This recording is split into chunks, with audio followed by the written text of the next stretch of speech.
Our solar system formed around 4.5 billion years ago. It developed from a cloud of very fine dust.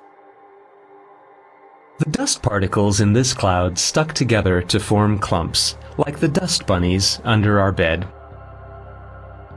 The dust clumps gradually grew until they formed a disc-shaped cloud. At the center of the cloud, matter became denser and the temperature increased. Thus, the forerunner of our Sun was formed. Once the dust clumps reached a diameter of about 100 meters, they collided more and more frequently. Due to frequent collisions, their size increased, resulting in the formation of the planets. Since the kinetic energy was converted into heat energy during the impacts, the colliding units melted.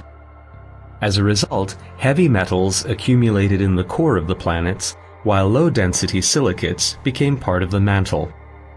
Due to gradual cooling, the crust solidified, while the core remained fluid. This is how the inner planets were formed. The outer planets, however, were formed differently due to extremely cold temperatures. Ice particles stuck together, attracting hydrogen, helium, and other gases. After they were born, the planets of the solar system underwent numerous impacts, which changed their rotational velocity and the inclination of their axis of rotation. It was during such a collision, around 4 billion years ago, that the material from which the Moon was later formed broke away from the Earth.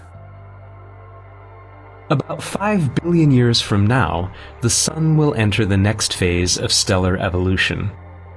Once the nuclear fusion of hydrogen stops in its core, the core will shrink, while the outer layers will inflate, and the Sun will become a red giant.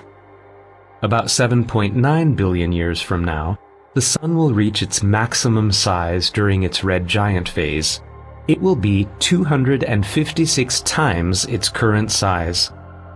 After engulfing Mercury and Venus, the Sun will probably engulf the Earth as well. Then the outer layers of the Sun will gradually separate from its core, forming a planetary nebula.